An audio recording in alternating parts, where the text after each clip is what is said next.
जय हिंद दोस्तों। आज हम लोग पुनः उपस्थित हुए अपने सेशन को आगे बढ़ाने के लिए। तो जैसा कि हम आशा रख रहे हैं कि आप लोग को जो भी हम कंटेंट दे पा रहे हैं यह अपने आप में एक महत्वपूर्ण कंटेंट है किसी भी एग्जाम के लिए।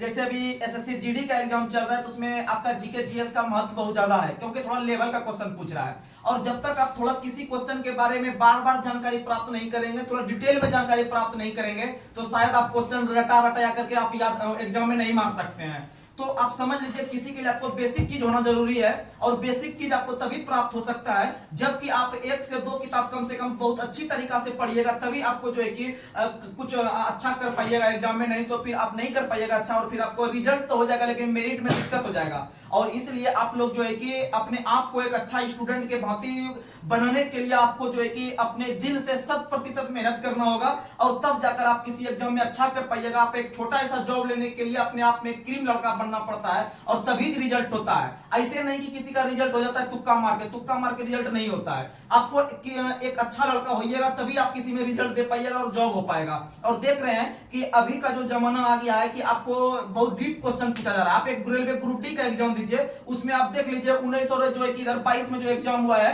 उसमें क्वेश्चन का लेवल क्या है, तब आपको पता चल जाएगा। एसएससी सीजीएल का जो मैथ आता है वो वाला मैथ जो है कि रेलवे ग्रुप डी में पूछा गया है। तो आप ये नहीं समझिए कि रेलवे ग्रुप डी जो है कि आप अगर तैयारी करते हैं तो आपको एक अच्छा ऐसा स्टूडेंट बनना पड़ेगा। और जब आप रेलवे ग्रुप डी का तैयारी करते हैं तो आपको एक अच्छा ऐसा जो है कि आपको बहुत सारा एग्जाम भी निकल सकता है, दूसरा अच्छा ऐसा एग्जाम।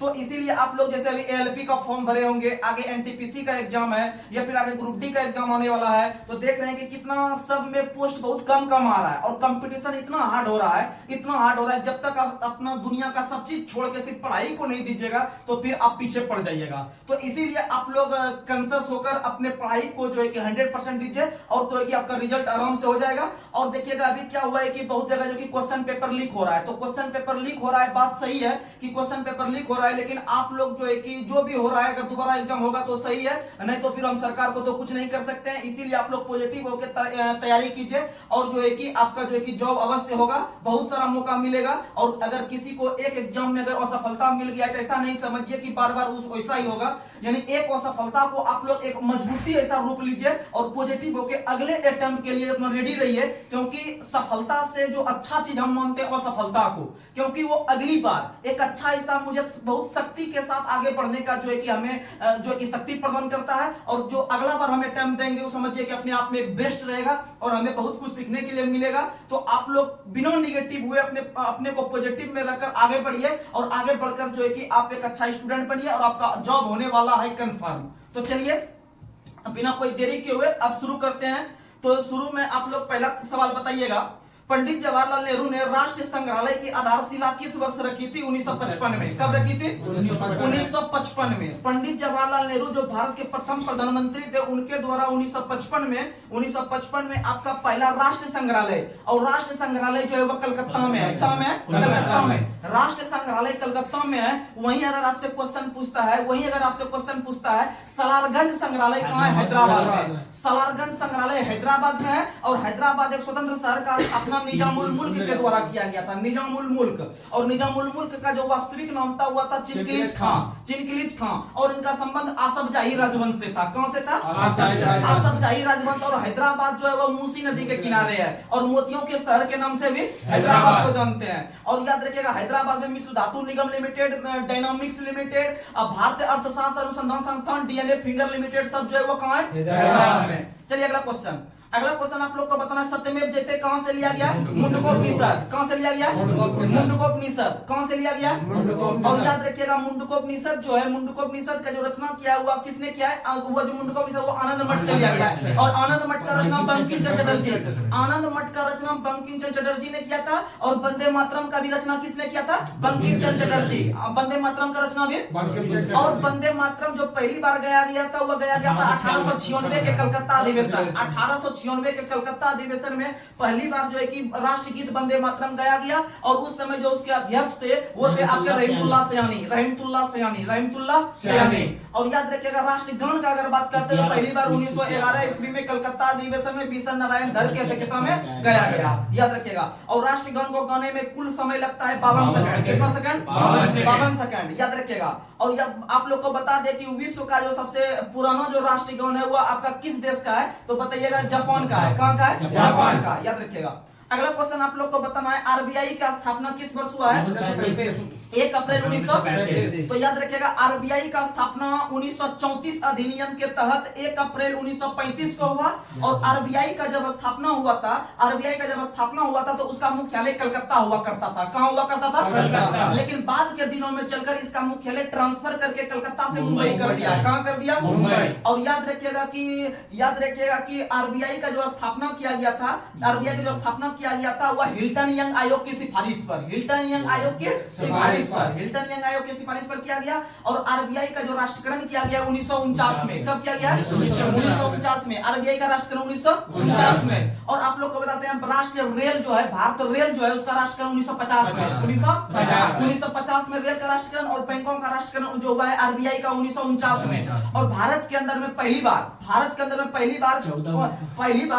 बार जो किया गया था 19 जुलाई 1969 को 14 बैंकों का राष्ट्रीयकरण इंदिरा गांधी के समय में। किसके समय में? इंदिरा गांधी के समय में। और उस समय जो आरबीआई के जो गवर्नर थे वो थे एल के झा। कौन थे? एल के झा। और आगे चलकर इंदिरा गांधी के काल में ही 1980 में 6 बड़े बैंकों का राष्ट्रीयकरण हुआ। तो यानी कि इंदिरा गांधी ने पहला चरण में 14 गो और दूसरे चरण में कितना? 6 गो, यानी कुल कितना? 20। पहली बार 1969 में, दूसरी बार 1980 में। और याद रखिएगा कि पहली बार जो राष्ट्रीयकरण किया गया था उस समय गवर्नर तो याद हो गया एल के झा। लेकिन क्वेश्चन पूछेगा कि पहली बार जब बैंकों का राष्ट्रीयकरण किया गया था तो किस समिति ने सिफारिश किया था? तो याद रखिएगा हजारी समिति। क्या याद रखिएगा?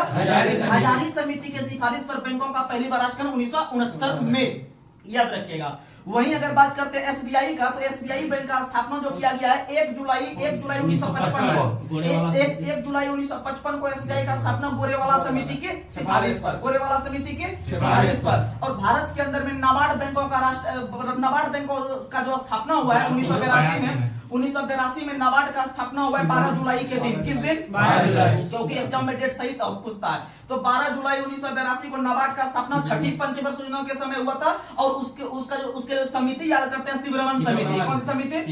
शिवरमन समिति के सिफारिश पर नाबार्ड का स्थापना। और नाबार्ड में कुल 6 अक्षर होता है। कितना अक्षर? NABARD।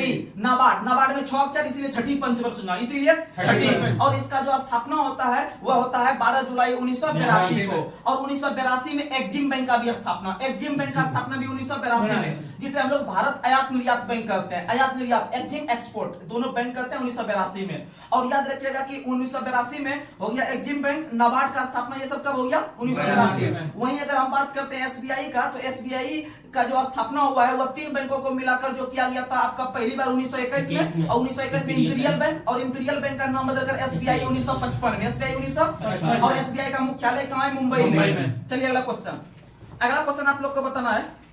अगला क्वेश्चन आप लोग बताइए, जर्मेनियम जो है वह एक प्रकार का कैसा तत्व है? जर्मेनियम एक प्रकार का अर्धचालक है। कैसा है? अर्धचालक, या फिर उपधातु है। या क्या है? उपधातु। और उसके बाद सिलिकॉन भी क्या है? अर्धचालक। सिलिकॉन भी क्या है? अर्धचालक। सिलिकॉन क्या है? अर्धचालक। अच्छा, आप लोग को बताना है कि आप लोग देखते हैं आईसी चिप्स, कंप्यूटर में जो तीसरे पीढ़ी में जो प्रयोग हुआ था आईसी चिप्स का। और आईसी चिप्स पर जो परत चढ़ी होती है वो सिलिकॉन की परत। किसकी परत? सिलिकॉन, जो कि एक अर्धचालक के रूप में काम करता है। और आप लोग को बता दे कि जितने तत्वों के अंत में मो आता है, जैसे सोडियम हो गया, कैल्शियम हो गया, पोटेशियम हो गया, ये सभी अनुचुंबक पदार्थ। वहीं इसमें अपवाद में एक लेके चलना है ऑक्सीजन। क्या लेके चलना है? ऑक्सीजन। और लोहा हो गया, इस्पात हो गया, उसके बाद निकेल हो गया, ये सब जो चीज है ये हो गया लौह चुंबक। क्या हो गया? लौह चुंबक। और बाद बाकी जो बचा वो हो गया क्या? बाद बाकी हो गया प्रतिचुंबक। क्या हो गया? प्रतिचुंबक, जिसमें कि बिस्मथ आता है। अगला क्वेश्चन आप लोग को बताना है कि संयुक्त का एक संगठन जिसका नाम है विश्व पर्यटन संगठन। विश्व पर्यटन संगठन, इसका मुख्यालय किस शहर में है? मैड्रिड। मैड्रिड, स्पेन की राजधानी मैड्रिड। स्पेन की राजधानी मैड्रिड में ही आपका विश्व पर्यटन संगठन का मुख्यालय है। वहीं अगर आपसे हम पूछते हैं, वहीं अगर हम, और इसका स्थापना जो हुआ है विश्व पर्यटन संगठन का 1925 में। कब स्थापना हुआ है? 1925 में विश्व पर्यटन संगठन। और आप लोग को बता दें कि 1919 में जो हुआ है उसका स्थापना हुआ है आपका लेबर वाला का। किसका स्थापना हुआ है? लेबर वाला, यानी कि अंतरराष्ट्रीय श्रम संगठन। अंतरराष्ट्रीय श्रम संगठन जिसका मुख्यालय जेनेवा। जिसका मुख्यालय जेनेवा। जिसका मुख्यालय कौन है? कहाँ है? जेनेवा। जेनेवा स्विट्जरलैंड में है। जेनेवा कहाँ है? स्विट्जरलैंड में। और अगर आपसे हम क्वेश्चन पूछते हैं इंटरपोल का स्थापना कब हुआ है? 1923। इंटरपोल 1923। 1923 को इंटरपोल, और इंटरपोल का मुख्यालय लियोन्स पेरिस में है। लियोन्स पेरिस में, लियोन्स पेरिस में इंटरपोल। और याद रखिएगा इंटरपोल का मुख्यालय लियोन्स पेरिस में, स्थापना हो 1923 1923 के अंदर में, 1923। और याद रखिएगा कि 1927 के अंदर में ही 1 जनवरी के दिन मोतीलाल नेहरू और चित्तरंजन दास ने मिलकर किसका स्थापना किया था? तो याद रखिएगा Swaraj party. Swaraj party, Swaraj party का स्थापना भारत का एक शहर है इलाहाबाद। इलाहाबाद के अंदर में ही दोनों व्यक्ति ने मिलकर स्वराज पार्टी का स्थापना किया। और भारत के अंदर में पहला पार्टी ही स्वराज पार्टी बना है जिन्होंने भारत के लिए संविधान का मांग किया। भारत के लिए संविधान का मांग किया, याद रखिएगा, याद रखिएगा। हाँ, और 1924 में मांग किया था, 23 में स्थापना, 24 में मांग किया था। लेकिन अगर आपसे हम क्वेश्चन पूछे कि आप लोग को पता होगा रोलेट एक्ट के बारे में। रोलेट एक्ट को जो काला कानून कहा था मोतीलाल नेहरू ने। किसने कहा था? मोतीलाल नेहरू। उसी को जो है कि आपका बिना वकील बिना दलील का वाला कानून भी कहा जाता है रोलेट एक्ट को। और याद रखिएगा, नहीं, काला कानून जो कहा था वो मोतीलाल नेहरू ने कहा था। काला कानून जो कहा था वो मोतीलाल नेहरू ने कहा था, याद रखिएगा। मोतीलाल नेहरू ने काला कानून कहा है रोलेट एक्ट को, जो कि 19 मार्च 1919 को आया था। जो कि 19 मार्च 1919 को जो है कि भारत में आया था, और बिना किसी व्यक्ति को बिना किसी गलती का उसे अरेस्ट कर लेता था। क्या कर लेता था? अरेस्ट। और उसे किसी प्रकार का वकील दलील या किसी प्रकार का आपके लिए बैठक नहीं होता था, अर्थात आपको पकड़ के जो नजरबंद करके जेल में बंद कर दिया जाता। और उसी को जो कहते हैं रोलेट एक्ट कहते हैं। क्या कहते हैं? Rowlatt Act. और याद रखिएगा रोलेट एक्ट के आधार पर ही, रोलेट एक्ट के आधार पर ही वर्तमान समय में भारत के संविधान में भी, आजाद संविधान जो हम लोग चल रहे हैं, इसमें भी रोलेट एक्ट के आधार पर एक कानून शामिल है। हमारे संविधान में भी रोलेट एक्ट के आधार पर ही एक कानून शामिल है जिसको कहते हैं निवारक निरोध कानून। क्या कहते हैं? निवारक निरोध कानून। हाँ, निवारक निरोध कानून। और निवारक निरोध कानून जैसे कि आप लोग को पता होगा एनएसए। एनएसए जो है वो एक निवारक निरोध कानून का ही एक आधार है। यानी कि अफस्पा हो गया, आपका मीसा हो गया, उसके बाद फिर आपका अभी जो बताए एनएसए हो गया। जैसे अभी एक मनीष कश्यप पत्रकार है, तो उनको भी एनएसए के तहत गिरफ्तार करके उसको नजरबंद करके दिया, यानी कि उसको किसी प्रकार का वकील वगैरह का सहूलियत नहीं मिला होगा। अर्थात एनएसए जो है वो एक प्रकार का निवारक निरोध कानून है। और किसी भी व्यक्ति को निवारक निरोध कानून के लिए जो पहली बार उसे नजरबंद किया जा सकता है 3 महीना के लिए। कितना महीना के लिए? यानी समझ सकते हैं जैसे कहीं पर चुनाव प्रसार होने वाला है, जैसे कि मध्य प्रदेश के अंदर में ग्वालियर में चुनाव प्रसार करने के लिए कोई विधायक जा रहे हैं या कोई मुख्यमंत्री जा रहे हैं मोहन यादव कि भाई यहाँ पर चुनाव प्रसार करेंगे, पहले से वहां पर पुलिस वगैरह तैनात हो जाता है। तो क्या होता है कि बहुत सा व्यक्ति जो होता है थोड़ा सा दूसरे पार्टी का या फिर जो आपका आतंकवादी या नक्सलवादी लोग होता है, वह लोग पहले से वहां जाके जो है कि रहता है जुगाड़ में कि जैसे वहां पर आएगा तो उसको मारना है। क्या करना है? मारना है। तो इसका भनक जो लग जाता है पुलिस को, किसको भनक लग जाएगा? अगर पुलिस को भनक लग जाएगा तो उसी निवारक निरोध कानून के तहत उसे गिरफ्तार करके 3 महीनों तक जेल में डाल सकता है। उसके विरुद्ध किसी भी प्रकार का कोर्ट में केस वगैरह कुछ फाइल नहीं बनेगा, सीधा उसको डाल देगा बंद जेल में। समझ में आ गया? निवारक निरोध कानून के तहत किसी भी व्यक्ति को संदेह के आधार पर गिरफ्तार कर सकते हैं या शंका के आधार पर गिरफ्तार कर सकते हैं। जैसे कि आपको देखने के लिए मिल रहा था 1919 में जो रोलेट एक्ट जो लाया था ब्रिटेन सरकार। तो यह क्वेश्चन पूछा जाता है कि रोलेट एक्ट की तुलना भारत के संविधान में वर्णित किस चीज से की जाती है? निवारक निरोध कानून। किससे की जाती है? निवारक निरोध कानून, जिसमें किसी भी व्यक्ति को शंका के आधार पर जेल में। अगला क्वेश्चन बताना है आप लोग को। अगला क्वेश्चन आप लोग को बताना है, केंद्रीय मंत्रिमंडल किस अनुच्छेद के तहत राष्ट्रपति को सलाह देते हैं? अनुच्छेद 74। किसके तहत? अनुच्छेद 74। किसके तहत? 74। यानी कि आप लोग को बता दें कि भारत के अंदर में जो एक मंत्रिमंडल का जो निर्माण होगा, वह उसका निर्माण जो होगा मंत्रिपरिषद का जो निर्माण होगा अनुच्छेद 74 के तहत। किसके तहत? और 74 और 75 दोनों इंपोर्टेंट है अपने आप में। तो आप लोग को बता दें 74 के तहत राष्ट्रपति को सलाह देने के लिए एक मंत्रिपरिषद होगा। और मंत्री परिषद के जो अध्यक्षता करते हैं वो प्रधानमंत्री करते हैं। कौन करते हैं? प्रधानमंत्री मंत्री परिषद यानी जो जो मंत्री बैठे हुए हैं उसमें सलाह मशवरा करके कौन सा नियम कानून पास करवाना है नहीं करवाना है वो जो है कि राष्ट्रपति को सलाह देते हैं कि हम लोग बना के भेज रहे हैं, आप इसमें सिग्नेचर कर दीजिएगा। अर्थात राष्ट्रपति को सलाह देने के लिए मंत्री परिषद का जो गठन किया गया है किस अनुच्छेद में? 74। किसमें किया गया? लेकिन 75 कहता है कि इस मंत्री परिषद का कार्यभार संभालने के लिए प्रधानमंत्री की नियुक्ति राष्ट्रपति करेंगे। प्रधानमंत्री की नियुक्ति 75 में, प्रधानमंत्री की नियुक्ति 75, लेकिन मंत्री परिषद 74, मंत्री परिषद 74। लेकिन यहीं पर एक क्वेश्चन एग्जाम में आता है तो लड़का गलत मार देता है। क्वेश्चन पूछता है कि भारतीय संविधान के किस अनुच्छेद में एकमात्र बार मंत्रिमंडल शब्द की चर्चा की गई है? तो 74 नहीं मारिएगा, 74 में मंत्री परिषद है, 74 में मंत्री परिषद है। और याद रखिएगा 352 अनुच्छेद 352, अनुच्छेद 352 में हमारे संविधान में एकमात्र बार मंत्रिमंडल शब्द की चर्चा मिलती है। किसकी चर्चा मिलती है? याद रखिएगा, बहुत इंपॉर्टेंट क्वेश्चन है, एग्जाम में आया हुआ क्वेश्चन है कि मंत्रिमंडल शब्द की चर्चा किस अनुच्छेद में? 352। किसमें? 352। और मंत्री परिषद का गठन जो करते हैं वो 74 के राष्ट्रपति को सलाह देने के लिए, और प्रधानमंत्री की नियुक्ति 75, प्रधानमंत्री की नियुक्ति 75। और याद रखिएगा कि प्रधानमंत्री के कहने पर ही मंत्री परिषद को भंग करने का अधिकार राष्ट्रपति को है। किसे है? राष्ट्रपति को है। अर्थात लोकसभा को भंग करने की शक्ति जो है वह अनुच्छेद 85 के तहत राष्ट्रपति को है। किसके तहत? 85 के तहत। यानी कि लोकसभा को जो भंग कर सकते हैं 85 के तहत, और प्रधानमंत्री जब बोलेगा तभी राष्ट्रपति उसे भंग करेगा। याद रखिएगा। और लोकसभा का स्थगन या फिर लोकसभा का जो रहता है आपका शुरुआत करना, यानी उसका सत्र का शुरुआत करना, सत्र को भंग करना या लोकसभा को विघटन करना, वो राष्ट्रपति करते हैं, और ये अनुच्छेद 85 के तहत। याद रखिएगा। अगला क्वेश्चन आप लोग को बताना है स्वाइन फ्लू। स्वाइन फ्लू जो फैलता है उसके लिए वायरस का नाम क्या है? स्वाइन फ्लू जो है, स्वाइन फ्लू का वायरस का नाम बताइए। तो इसका वायरस का नाम है H1N1। वही अगर बर्ड फ्लू पूछे तो H5N1, बर्ड फ्लू पूछे तो H5N1। अगला क्वेश्चन आप लोग को बताना है गीतांजलि पुस्तक के लिए किस व्यक्ति को नोबेल पुरस्कार 1913 में दिया गया था? रविन्द्रनाथ टैगोर। किसे दिया गया था? और रविन्द्रनाथ टैगोर ने गीतांजलि पुस्तक लिखा था, उसका अंग्रेजी में अनुवाद किसने किया था? तो याद रखिएगा W.B. Yeats 1910। और विश्व के अंदर में पहले एशियाई व्यक्ति बनते हैं जिन्हें नोबेल पुरस्कार 1913 में दिया गया, रविन्द्रनाथ टैगोर को। याद रखिएगा। और रविन्द्रनाथ टैगोर ने आपका गोरा, चंडालिका, पोस्ट ऑफिस ये सब पुस्तक का रचना किया। याद रखिएगा। देखिएगा, पोस्ट ऑफिस जो रचना किया है रविन्द्रनाथ टैगोर ने, लेकिन स्पीड पोस्ट पुस्तक जो लिखा है सोबाडे, स्पीड पोस्ट सोबाडे, post office Rabindranath Tagore, post office Rabindranath Tagore. इसी तरह से पुस्तक आता है life divine Aurobindo Ghosh, life divine, लेकिन divine life Sivananda, divine life Sivananda. और वहीं अगर पूछे डिवाइन कॉमेडी दांते,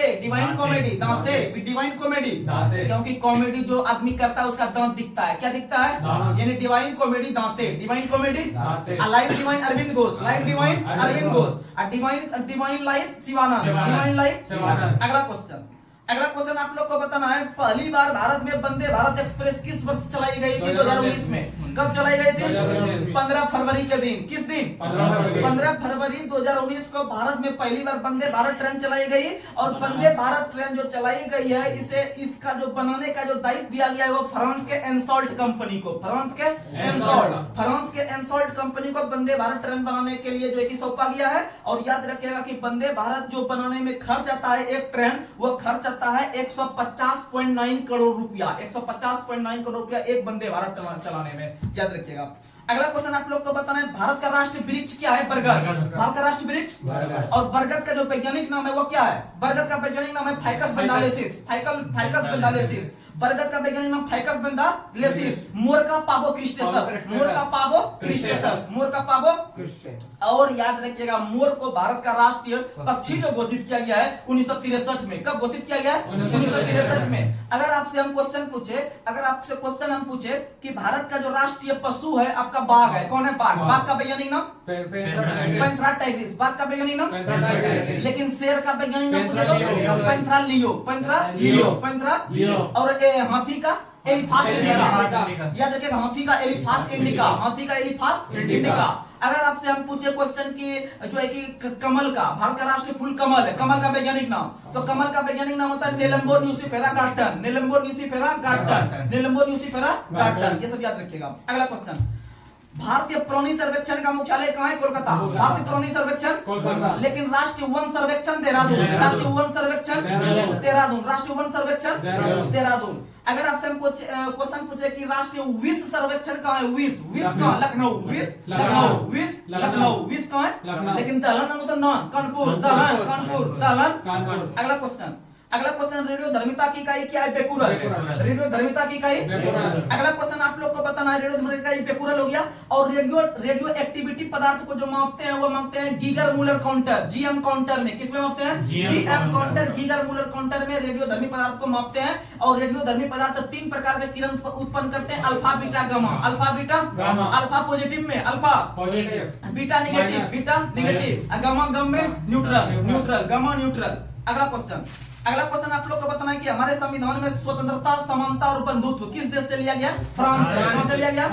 और याद रखिएगा कि फ्रांस से जो लिए हैं, फ्रांस का जो क्रांति हुआ था 1789 में, उसी से लिए हैं। अर्थात फ्रांसीसी क्रांति 1789, फ्रांसीसी क्रांति, रूसी क्रांति 1917, रूसी क्रांति 1917, अमेरिकी क्रांति 1776, अमेरिकी क्रांति 1776। वहीं अगर हम पूछते हैं चीनी क्रांति 1911, चीनी क्रांति 1911, सब याद रखिएगा। चीनी क्रांति इस बार बिहार दरोगा में पूछ लिया गया था, चीनी क्रांति किस वर्ष हुआ था? 1911 में हुआ था। कब हुआ था? 1911। अगला क्वेश्चन आप लोग को बताना है, हिंदुकुश पर्वत चोटी, हिंदुकुश पर्वत चोटी किस देश में है? पाकिस्तान में। हिंदुकुश पर्वत चोटी कहाँ है? पाकिस्तान। हिंदुकुश पर्वत चोटी पाकिस्तान। अच्छा, आप लोग को बताना है कि पाकिस्तान के अंदर में एक बंदरगाह बहुत फेमस है, जैसे चाबहार बंदरगाह ईरान में है, उसी तरह से ये मुंगिया बंदरगाह बांग्लादेश में है, तो उसी तरह से पाकिस्तान में भी एक बंदरगाह बहुत फेमस है। तो बताइए पाकिस्तान के अंदर में कौन सा है? तो याद रखिएगा ग्वादर बंदरगाह। कौन सा बंदरगाह? ग्वादर। ग्वादर बंदरगाह पाकिस्तान में। ग्वादर कहाँ है? पाकिस्तान। चाबहार ईरान में, चाबहार ईरान में। वहीं अगर आपसे हम पूछे मुंगिया कहाँ है? बांग्लादेश में। मुंगिया पत्तन बांग्लादेश, मुंगिया पत्तन बांग्लादेश, मुंगिया कहाँ है? बांग्लादेश में। याद रखिएगा।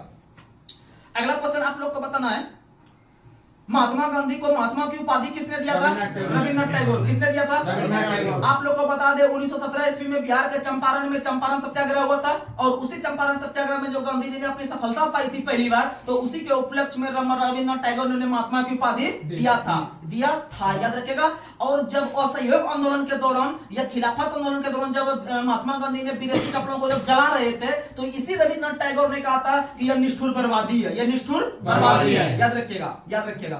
और सरोजिनी नायडू जो कि आपका पहली भारतीय महिला कांग्रेस की अध्यक्ष बनती है कानपुर में 1925 के अंदर में, और उत्तर प्रदेश की पहली महिला राज्यपाल भी बनती है सरोजिनी नायडू। इन्होंने भारत के अंदर में राज्यपाल के बारे में एक वक्तव्य दिया था कि भारत के अंदर में जो राज्यपाल होते हैं वह एक प्रकार की सोने की चिड़िया की तरह है, वह एक प्रकार के पिंजड़े में स्थित सोने की चिड़िया की तरह है। तो याद रखेगा सरोजिनी नायडू ने। किसने बोला था? सरोजिनी नायडू। अगला क्वेश्चन आप लोग को बताना है, तीस्ता जल विवाद किन दो देश के बीच? भारत बांग्लादेश। तीस्ता भारत बांग्लादेश। और तीस्ता जो है वह ब्रह्मपुत्र की सहायक नदी है। किसकी सहायक नदी है? ब्रह्मपुत्र की सहायक नदी है। याद रखिएगा। अगला क्वेश्चन आप लोग को, और ब्रह्मपुत्र नदी का ही सबसे बड़ा जो क्या है वह क्या है? ब्रह्मपुत्र नदी पर स्थित सबसे बड़ा एक क्वेश्चन पूछता है कि ब्रह्मपुत्र नदी पर स्थित सबसे बड़ा जो आपका स्थित है, क्या चीज स्थित है? बोलिए, सबसे बड़ा ब्रह्मपुत्र पर क्या है?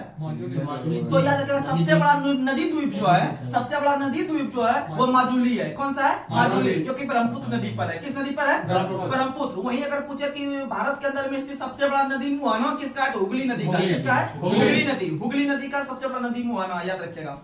अगला क्वेश्चन आप लोग बताइए, अगला क्वेश्चन आप लोग को बताना है कि दक्षिण अफ्रीका से महात्मा गांधी कब लौटे थे? तो याद रखिएगा 9 जनवरी 1915, 9 जनवरी 1915। इसीलिए प्रत्येक 9 जनवरी को प्रवासी भारतीय दिवस 9 जनवरी को, और मनाना शुरू किया 2003 से। कब से शुरू किया? 2003। और मतदाता दिवस 2011 से। मतदाता दिवस प्रत्येक 25 जनवरी। अगला क्वेश्चन आप लोग को बताना है, विद्युत आवेश का मात्रक कूलम। विद्युत आवेश का मात्रक कूलम। विद्युत आवेश का मात्रक कूलम। अगर पूछे एम्पियर सेकंड किसका मात्रक है? आवेश का। एम्पियर सेकंड किसका मात्रक है? आवेश का। और कूलम पर सेकंड जो मात्रक है कूलम एम्पियर सेकंड आवेश का, एम्पियर सेकंड आवेश का, कूलम पर सेकंड विद्युत धारा का, कूलम पर सेकंड विद्युत धारा का, क्योंकि उसमें सूत्र होता है आपका Q बराबर IT, Q बराबर IT, इसी पे सब निकल जाएगा। और विद्युत धारा का मतलब एम्पियर, विद्युत धारा का मतलब एम्पियर, आवेश का कूलम, आवेश का कूलम, और विद्युत धारा का CS मतलब बायोट, विद्युत धारा का CS मतलब बायोट, और 1 एम्पियर बराबर 10 बायोट, 1 एम्पियर बराबर 10 बायोट। अगला क्वेश्चन आप लोग बताइए, अंतरराष्ट्रीय न्यायालय में न्यायाधीशों का कार्यकाल कितने वर्ष? 9 वर्ष। कितना वर्ष? 9 वर्ष। अंतरराष्ट्रीय न्यायालय में जो न्यायाधीश है उसका कार्यकाल 9 वर्ष का होता है। और अंतरराष्ट्रीय न्यायालय का जो स्थापना हुआ है 1946 में, कब हुआ है? 1946 में। और यही अंतरराष्ट्रीय न्यायालय एकमात्र संगठन है जो अमेरिका के बाहर है, जो अमेरिका के बाहर है। इसका मुख्यालय नीदरलैंड के अंदर में द हेग में है। किसमें? द हेग में। द हेग में स्थित है आपका अंतरराष्ट्रीय न्यायालय का मुख्यालय, अंतरराष्ट्रीय न्यायालय का मुख्यालय। और इसमें सदस्यों की संख्या, इसमें जो होता है आपका टोटल 15 होता है। कितना होता है? 15। और इसका जो अस्थायी सदस्य होता है उसका कार्यकाल होता है 9 वर्ष। कितना वर्ष? 9 वर्ष। अगला क्वेश्चन आप लोग को बताना है कि भारत में सबसे लंबा प्लेटफॉर्म या स्टेशन कौन सा है? हुबली। कौन सा है? हुबली। कौन सा है? हुबली। और हुबली कर्नाटक में। हुबली कहाँ है? कर्नाटक। और हुबली भारत के अंदर में एक रेलवे जोन का मुख्यालय है दक्षिण पश्चिम। किसका मुख्यालय है? दक्षिण पश्चिम हुबली, दक्षिण पश्चिम हुबली। अच्छा, भारत के अंदर में स्थित किस रेलवे जोन को ब्लू चिप के नाम से जाना जाता है? तो याद रखिएगा, याद रखिएगा, आपका ये हो गया आपका पूरब और दक्षिण, पूरब और दक्षिण, पूरब और दक्षिण, या फिर दक्षिण पूर्व भी बोल सकते हैं। क्या बोल सकते हैं? दक्षिण पूर्व। जिसे कि आपका इसका मुख्यालय कलकत्ता में है। कहाँ में? कलकत्ता में। कहाँ में? कलकत्ता। देखिए कलकत्ता में 3 रेलवे जोन का मुख्यालय है। एक तो आपका कलकत्ता मेट्रो का हो गया, दूसरा आपका पूर्वी रेलवे का मुख्यालय भी कहाँ है? कलकत्ता। और दक्षिण पूर्वी रेलवे का मुख्यालय भी कहाँ है? कलकत्ता। कहाँ है? कलकत्ता। दक्षिण पूर्वी रेलवे का मुख्यालय भी कहाँ है? कलकत्ता। और दक्षिण पूर्वी रेलवे का मुख्यालय कलकत्ता में है, और इसे ही ब्लू चिप के नाम से जानते हैं। और यही पहला ऐसा रेलवे जोन बना है भारत का जिन्होंने जिसके आरपीएफ के द्वारा वहां पर ऑपरेशन मेरी सहेली शुरू किया गया। ऑपरेशन मेरी सहेली यानी कि वहां से जो रेलवे चालू होगी और वहां पर अगर कोई महिला बैठती है तो उसे अपने डेस्टिनेशन पॉइंट तक पहुंचने में उसे सुरक्षित पहुंचाया जाए, वो आरपीएफ का काम होगा ऑपरेशन मेरी सहेली के तहत। याद रखिएगा। अगला क्वेश्चन आप लोग को बताना है, भारत का पहला कृत्रिम उपग्रह कौन सा था? आर्यभट्ट। कौन सा था? आर्यभट्ट। भारत का पहला कृत्रिम उपग्रह आर्यभट्ट था, जिसे किस वर्ष प्रक्षेपित किया गया था? 1975। 1975। डेट याद रखिएगा, 19 अप्रैल। कितना अप्रैल? 19 अप्रैल। कितना अप्रैल? 19 अप्रैल 1975 को आर्यभट्ट को छोड़ा गया था। और आर्यभट्ट जो है इसका वजन पूछता है, याद रखिएगा 360 केजी। कितना केजी? 360 केजी। कितना केजी? 360 केजी। और इसे बीकानेर से छोड़ा गया था। कहां से छोड़ा गया था?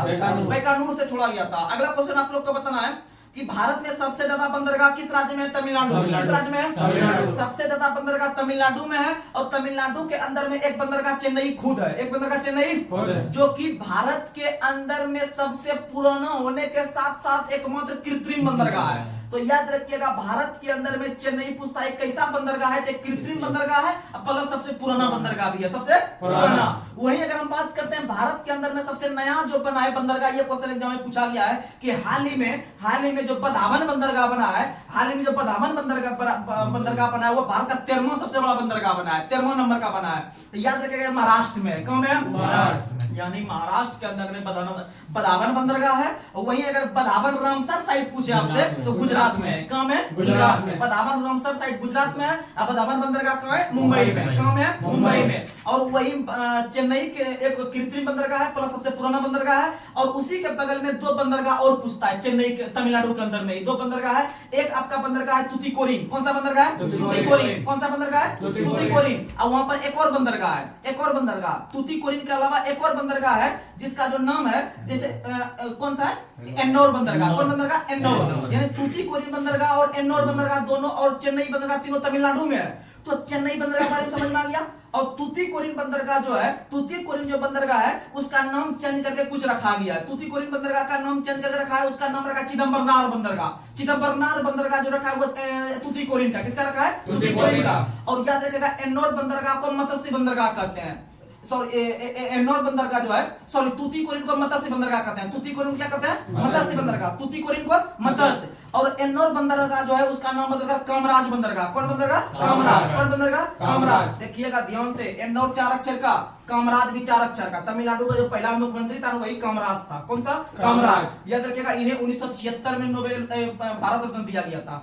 तो याद रखिएगा कि एन्नौर का नाम बदलकर कामराज, एन्नौर का नाम बदलकर कामराज। चर्चा में सेटिंग कर देंगे। अब 5 में ले लेंगे आपका तूतीकोरिन जिसे हम लोग मत्स्य बंदरगाह कहते हैं, उसका नाम बदलकर चिदम्बरनार। क्या है? चिदम्बरनार, याद रखिएगा।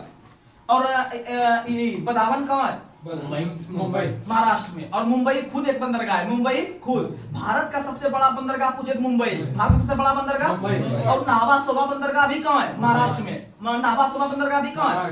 और नावा सोबा का नाम बदलकर जवाहरलाल नेहरू, नावा सोबा का नाम बदलकर जवाहरलाल नेहरू। अगर आपसे पूछे अलेप्पी बंदरगाह किस राज्य में है? अलेप्पी बंदरगाह केरल में है। अलेप्पी बंदरगाह कहाँ है? केरल में। और मरमंगांव बंदरगाह गोवा में, मरमंगांव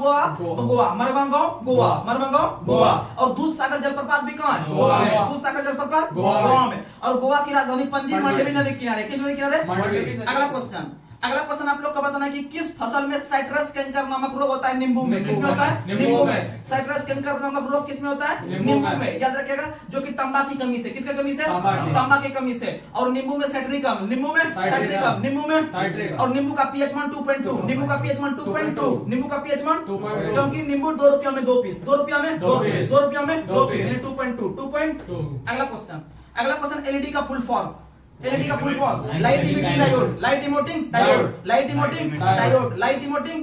और याद रखिएगा एलईडी का जो खोज किया है निक होलोनियाक। किसने किया है? निक होलोनियाक। एलईडी का खोज निक होलोनियाक। और इसका full form light emitting diode, light emitting diode. अगला क्वेश्चन लाइट इमिटिंग डायोड होएगा। इमिटिंग पढ़िए सही है। अगला question A Brief History of Time पुस्तक के लेखक Stephen Hawking. A Brief History of Time Stephen Hawking. अगला क्वेश्चन आप लोग को बताना है बल एक कैसी राशि है? सदिश। बल एक कैसी राशि? और बल का जो मात्रक होता है क्या होता है? न्यूटन। बल का मात्रक न्यूटन। बल का मात्रक, लेकिन बल का सीजीएस मात्रक, बल का सीजीएस मात्रक डाइन। क्या होता है? डाइन। बल का सीजीएस मात्रक डाइन। और 1 न्यूटन बराबर 10 to the power 5 dyne. 1 newton बराबर 10 टू द पावर 5 डाइन। अगला क्वेश्चन भारत में पंचवर्षीय योजना जो लागू की गई थी किस वर्ष? 1951 में। किस वर्ष? 1951 में 1 अप्रैल के दिन। किस दिन? 1 अप्रैल के दिन। इसमें दे दिया है 8 दिसंबर, लेकिन 1 अप्रैल 1951 को लागू हुआ था पहली पंचवर्षीय योजना, जो कि किस मॉडल पर था? किस मॉडल पर था? हैरान डोबर पर था। और दूसरा पीसी महालनोबिस। तो याद रखिएगा ये दोनों चीज। और पहली पंचवर्षीय योजना में जो उच्च प्राथमिकता दिया गया था कृषि को। किसे दिया गया था? कृषि को, याद रखिएगा। और दूसरा उद्योग। तीसरा में दोनों मिला के। और भारत में जो पंचवर्षीय योजना लिया गया है वो रूस के संविधान से। कहां से लिया गया? और भारत में जो पंचवर्षीय योजना का जो अंतिम रूप से अनुमोदन करता है वह करता है राष्ट्रीय विकास परिषद। कौन करता है? राष्ट्रीय विकास परिषद, जिसका स्थापना 1952 में हुआ था 6 अगस्त के दिन। 6 अगस्त 1952 को राष्ट्रीय विकास परिषद का स्थापना होता है। और इसके अध्यक्ष पर भारत के प्रधानमंत्री होते हैं। कौन होते हैं? भारत के प्रधानमंत्री, याद रखिएगा। अगला क्वेश्चन भारत का शेक्सपियर कालिदास। अगला क्वेश्चन आप लोग को बताना है। अगला क्वेश्चन हड़प्पा शहर किस नदी किनारे? रावी। हड़प्पा रावी। और हड़प्पा का खोज किस वर्ष हुआ है? 1921। हड़प्पा का खोज 1921। दयाराम साहनी ने। और मोहनजोदड़ो 1922। और मोहनजोदड़ो किस नदी किनारे? मोहनजोदड़ो सिंधु। और भारत के अंदर में सबसे बड़ा जो पुरास्थल है सिंधु सभ्यता का वो राखीगढ़ी। कौन सा है? भारत के अंदर में पूछे तो राखीगढ़ी। हरियाणा के अंदर में राखीगढ़ी, हरियाणा, जो कि घग्गर नदी किनारे जिसका खोज 1963 में सूरज भान के द्वारा किया गया था। और याद रखिएगा ये भारत में है। अगर पूरे विश्व में पूछे तो याद रखिएगा मोहनजोदड़ो याद रखिएगा, जिसका शाब्दिक अर्थ होता है मृतकों का टीला। और कालीबंगन का शाब्दिक अर्थ होता है काली चूड़ियां, याद रखिएगा।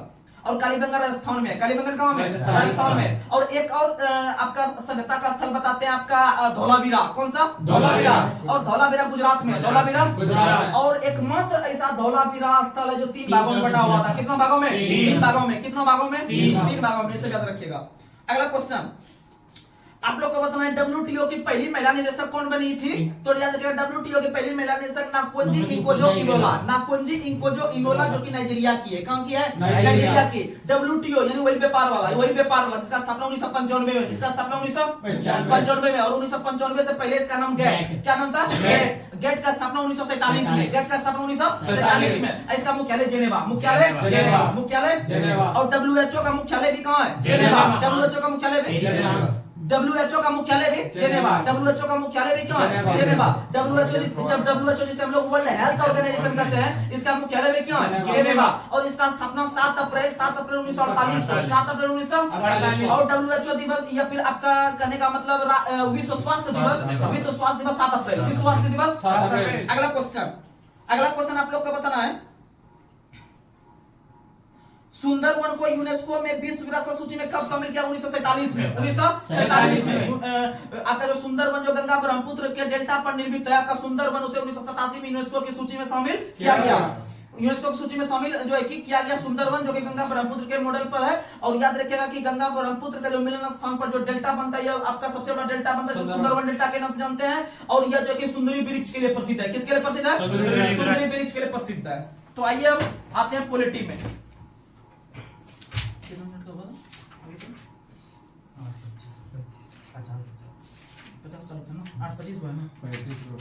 35 मिनट बाद 10 मिनट में खत्म कर दें, कुछ नहीं है। आप लोग बताइए अगला क्वेश्चन, मूल संविधान में कुल 22 भाग था। कितना भाग था? 22 भाग। 22 भाग में से और जो है कि अभी अगर देखते हैं कुल 25 भाग है। कितना भाग है? 25। वर्तमान समय में कुल 25 भाग है और मूल संविधान में आपका 22 भाग था। कितना भाग था? 22 भाग में से आप लोग हम आपको बता देते हैं, ध्यान से सुनिएगा। 25 और 22 भाग में से भाग 1 जो है मतलब उसमें से क्या है नहीं है, फिर 2 पूछेंगे क्या है नहीं है, 3 पूछेंगे, तीसरा आप लोग सब बताइएगा साथ में। तो आप लोग को बता देते हैं, भाग 1 में क्या है? संघ और राष्ट्र। भाग 1 में संघ और राष्ट्र। भाग 2 में नागरिकता। भाग 2 में नागरिकता। लेकिन नागरिक चलता है 2 पैर पे। नागरिक चलता है 2 पैर पे। नागरिक कितना पैर पे? 2। यानी नागरिकता जो है वो कौन सा भाग में? 2 में। और भारत में जो नागरिकता लिया है वो ब्रिटेन से। कहां से लिया है? ब्रिटेन से। और भारत में नागरिकता एकल नागरिकता। कैसी नागरिकता? इसीलिए ब्रिटेन में भी कैसी नागरिकता? अमेरिका में दोहरी। अमेरिका में दोहरी, यानी वहां का एक आपका देश वाला भी देता है और राज्य वाला भी देता है, लेकिन यहाँ पर हमको खाली भारत सरकार दे रहा था, अर्थात एक। याद रखिएगा। अगला क्वेश्चन आप लोग को बताना है कि मौलिक अधिकार की चर्चा किस भाग में? 3। मौलिक अधिकार 3। यानी मौलिक अधिकार ओ से लिखते हैं, ओ तरह हम 3 भी लिखते हैं, और ओ से अमेरिका से लिए हैं। कहां से लिए हैं? अमेरिका। मौलिक अधिकार पूरे विश्व में अगर चर्चा में आया तो पहली बार ब्रिटेन में आया था। कहां में आया था? ब्रिटेन में। लेकिन याद रखिएगा सन 1215 में, सन 1215 में इंग्लैंड का एक वर्ग के लोग थे, सामंती वर्ग के लोग। 1215 ईस्वी में सामंती वर्ग के लोगों के द्वारा वहां के एक राजा थे आपके किंग जॉन। किंग जॉन के समक्ष जाके विभिन्न लोगों ने अपना अधिकार का मांग किया, और उसी अधिकार को अंग्रेज में या इंग्लिश भाषा में मैग्ना कार्टा के नाम से जानते हैं। किस नाम से जानते हैं? अर्थात वहां पर अधिकार का मांग किया जा रहा है, और उसी चीज को जब मांग भारत वाले करेंगे आगे चलकर तो अधिकार बोलेंगे, क्योंकि हम लोग हिंदी भाषी क्षेत्र हैं तो यहाँ पर हम लोग बोलेंगे इसे महाधिकार पत्र कहते हैं। क्या कहते हैं? अर्थात भारत के अंदर किस भाग को महाधिकार पत्र या मैग्ना कार्टा के नाम से जानते हैं? क्या बोलिएगा? भाग 3। किसे बोलते हैं? भाग 3। याद रखिएगा मौलिक अधिकार। लेकिन विश्व का पहला देश अमेरिका बनता है जिन्होंने अपने संविधान में पहली बार मौलिक अधिकार को समाहित किया। लेकिन पहली बार जो मैग्ना कार्टा देखने के लिए मिला था, कहां मिला था? ब्रिटेन में। उस समय राजा कौन थे? King John. कौन थे? किंग जॉन थे। और वहां पर जो मांग किया था 1215 में सामंती वर्ग के लोगों ने। किसने मांग किया था? सामंती वर्ग। और वर्तमान में जो मौलिक अधिकार है भारत के संविधान में वो 12 से 35 तक है। कहां तक है? 12 से 35। अगला क्वेश्चन आप लोग बताइए, डीपीएसपी किस भाग में है? 4। डीपीएसपी 4। और हम लोग डीपीएसपी कहां से लिए हैं? आयरलैंड। डीपीएसपी आयरलैंड से, और आयरलैंड ने स्पेन से। आयरलैंड ने स्पेन से। और डीपीएसपी जो है डीपीएसपी जो है न्यायालय में परिवर्तनीय नहीं है, लेकिन मौलिक अधिकार न्यायालय में परिवर्तनीय है। अगला क्वेश्चन, भाग 4 के कॉम में क्या है? मूल कर्तव्य। भाग 4 के कॉम में और मूल कर्तव्य को 42वां 1976 के तहत जोड़ा गया कुल 10। कितना जोड़ा गया? 10। लेकिन आगे चलकर 86 संविधान संशोधन 86वां संविधान संशोधन 2002 के तहत आपको जो है कि आपका जो 14 वर्ष के 6 से 14 वर्ष के आयु के जो बच्चों के लोग होते हैं उसके लिए निःशुल्क शिक्षा जो देना शुरू किया हुआ 86वां 2002 के तहत। याद रखिएगा। और वर्तमान समय में मूल कर्तव्य की संख्या 11 है। कितना है? 11। और मूल कर्तव्य को लागू करने के लिए आपके जेएस वर्मा समिति आगे आते हैं। कौन आते हैं? जेएस वर्मा। तो 2 समिति मूल कर्तव्य को जोड़ने के लिए सरदार स्वर्ण सिंह 1976 में, और इसे अंतिम रूप से लागू करने के लिए जो पहली भारत में लागू हुआ 1999 में आके 1999 में जेएस वर्मा जगदीश शरण वर्मा समिति ने इसे लागू करवाया। लेकिन आपको जगदीश शरण एग्जाम में नहीं मिलेगा, आपको सिर्फ मिलेगा वर्मा समिति। क्या मिलेगा? वर्मा। अगला क्वेश्चन, अगला क्वेश्चन आप लोग बताइए, संघ की चर्चा किस भाग में? 5। संघ 5। संघ किसमें है? 5। अब राज्य किसमें? 6। देखिएगा 5 में संघ और 6 में राज्य, 6 में राज्य, 7 खत्म है, 7 क्या है? खत्म है, 7 क्या है? 8 में केंद्र शासित प्रदेश, 8 में केंद्र शासित प्रदेश, 8 में, और 9 में पंचायत, 9 में पंचायत, 9 में पंचायत, 9 के को में नगर पालिका, 9 के को में नगर पालिका, 9 के को में, 9 के खो में सहकारी, 9 के खो में सहकारी संघ, 9 के खो में। अब थोड़ा सा बता देते हैं, 73वां संविधान संशोधन के तहत जो है कि पंचायत को, नगर पालिका को 74वां के तहत, वहीं अगर हम सहकारी समिति का बात करते हैं तो 97 संविधान संशोधन 2011, 57वां संविधान संशोधन 2011 सहकारी समिति को जोड़ा गया। और याद रखिएगा सहकारी समिति को 97 2011 के तहत और 73वां के तहत पंचायती, और जो है कि आपका नगर पालिका 74वां, नगर पालिका याद रह गया। और भारत में पंचायती राज दिवस 24 अप्रैल। अगला क्वेश्चन आप लोग बताइए, भाग 10 में क्या है? भाग 10 में SC ST, भाग 10 में SC ST, भाग 10 में। अब भाग 11 केंद्र संबंध, भाग 11 केंद्र संबंध, भाग 11 केंद्र संबंध। जैसे कि आप लोग पढ़ते होंगे सरकरिया समिति, सरकरिया समिति केंद्र संबंध से संबंधित है। अर्थात इसी अनुच्छेद को और डेवलप करने के लिए 1983 में सरकरिया समिति का गठन किया गया। उसी तरह आगे चल के पढ़ते हुए पुंछी आयोग, पुंछी आयोग भी केंद्र संबंध के लिए आया था 2007 में।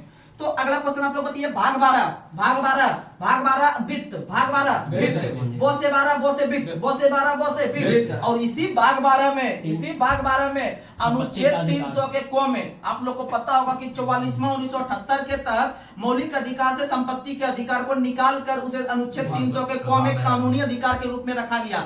तो उसे अनुच्छेद में तो 300 के को में रखा गया, लेकिन भाग 12 में डाला। भाग किसमें डाला? 12। किसमें डाला? 12। आप लोग को बताना है कि भाग 12 खत्म हो गया, 13 में क्या है? व्यापार, 13 में यानी याद रखिएगा बो से 12 बो से वित्त, वित्त यानी पैसा। जब हमको 12 में वित्त मिल गया तो 13 में व्यापार शुरू कर देंगे। 13 में क्या शुरू करेंगे? व्यापार। 13 में क्या शुरू करेंगे? वही अगर पूछे 14 में, तो 14 में क्या है? 14 में संघ और राज्यों के अधीन सेवाएं, संघ और राज्यों के अधीन सेवाएं। जैसे कि आप लोग जैसे मध्य प्रदेश से होंगे तो MPPSC होता है, यानी राज्य लोक सेवा आयोग पे जितना होता है, जैसे BPSC Bihar public service commission, अर्थात ये राज्य लेवल पे लोक सेवा हो गया। और केंद्र लेवल पे देखते होंगे IAS UPSC सब जो होता है आपका IPS वगैरह, वो हो गया आपका सेवा वगैरह। इसका उल्लेख 14 में है। किसमें है? 14 में। 15 सबसे इंपोर्टेंट, 15 निर्वाचन, 15 निर्वाचन, 15 निर्वाचन। 16 कुछ वर्गों के हितों में संरक्षण, कुछ वर्गों के हितों में संरक्षण, अर्थात जैसे SC ST OBC EWS सबको आरक्षण क्या देते हैं? आरक्षण। यानी कुछ वर्गों के हितों का संरक्षण हो गया आपका 16, याद हो गया। उसके बाद 17 इंपोर्टेंट है, 17 राजभाषा, 17 राजभाषा, 17 राजभाषा। 18 अपातुपन, 18 अपातुपन, 18 अपातुपन। 19 बताइए, 19 प्रकीर्ण, 19 प्रकीर्ण, 19 प्रकीर्ण, 19 प्रकीर्ण। लेकिन अभी तक एग्जाम में नहीं पूछा ये 19 प्रकीर्ण। 20 संविधान संशोधन, 20 संविधान संशोधन, संविधान संशोधन दक्षिण अफ्रीका से। संविधान संशोधन कहां से? और अनुच्छेद 368, अनुच्छेद 368 आप लोग को बताना है। ये भाग 21, भाग 21 जो है वो आपका अस्थायी संक्रमणकालीन वगैरह चीज है। अर्थात कोई भी जो आपका जो भारत के अंदर में राज्य केंद्र शासित प्रदेश है, इसको जब तोड़ के जब नया राज्य वगैरह बनाएंगे, जैसे जम्मू कश्मीर को तोड़ के तो नया जो हम वहां बनाए, इसी यही चीज था। अस्थायी चीज लिखा हुआ है कि अस्थायी होता है और संक्रमणकालीन वगैरह जो होता है तोड़ के दूसरा चीज हम बना सकते हैं, या इसी भाग 21 के तहत बना सकते हैं। और अस्थायी संक्रमणकालीन वगैरह जो चर्चा है भाग 21 में। वहीं अगर हम भाग 22 का देखते हैं अंतिम रूप से, तो भाग 22 में है आपका संविधान का नाम वगैरह, संविधान का नाम जो होगा आपका लिपि वगैरह क्या होगा, मतलब आपका हिंदी नाम होगा। यह संविधान वगैरह जो चर्चा है वह आपका जो है कि भाग 22 में है। किसमें है? भाग 22। लेकिन आपको हम बता दें भाग 20 याद रख लीजिएगा, संविधान संशोधन, 18 आपातुपन, 17 राजभाषा, 15 निर्वाचन। उसके बाद आपका 1 से लेके जो है कि आप इधर 5-6 तक याद रख लीजिएगा, आपका हो जाएगा एग्जाम कवर। अगला क्वेश्चन आप लोग को बताना है, मूल संविधान में कुल कितनी अनुसूची थी? 8। कितना अनुसूची? 8। अच्छा, अगर भारत के अंदर कोई नया राज्य का गठन होता है तो कौन कौन अनुसूची में परिवर्तन होता है? 1 और 4, 1 और 4, 1 और 4। क्योंकि अनुसूची 1 करता है कि जितना राज्य है उसका हम लोग विवरण रखते हैं, जितना राज्य और केंद्र शासित प्रदेश है उसका विवरण किसमें है? अनुसूची 1 में। किसमें है? अनुसूची 1 में। और अनुसूची 4 कहता है कि जितने भी राज्य हैं उसको हम लोग राज्यसभा सीट देंगे। क्या देंगे? राज्यसभा सीट। यानी 1 और 4 में कोई नया राज्य बनता है तो उसी दोनों में परिवर्तन होता है। अब अनुसूची 2, अनुसूची 2 में सभी प्रकार का जो व्यक्ति है उसका उसको वेतन भत्ता पेंशन की जैसा अनुसूची 2 पहले वेतन लेगा तब वो शपथ लेगा। 3 में शपथ। लेकिन भारत के अंदर में 3 ऐसे व्यक्ति हैं जो कि अनुसूची 3 के तहत शपथ नहीं लेते हैं, राष्ट्रपति, उपराष्ट्रपति, राज्यपाल। तो याद रखिएगा राष्ट्रपति, उपराष्ट्रपति और राज्यपाल ये किसी न किसी अनुच्छेद के तहत शपथ लेते हैं। तो याद रखिए ये तीनों अपवाद में, ये तीनों अनुसूची 3 का अपवाद है।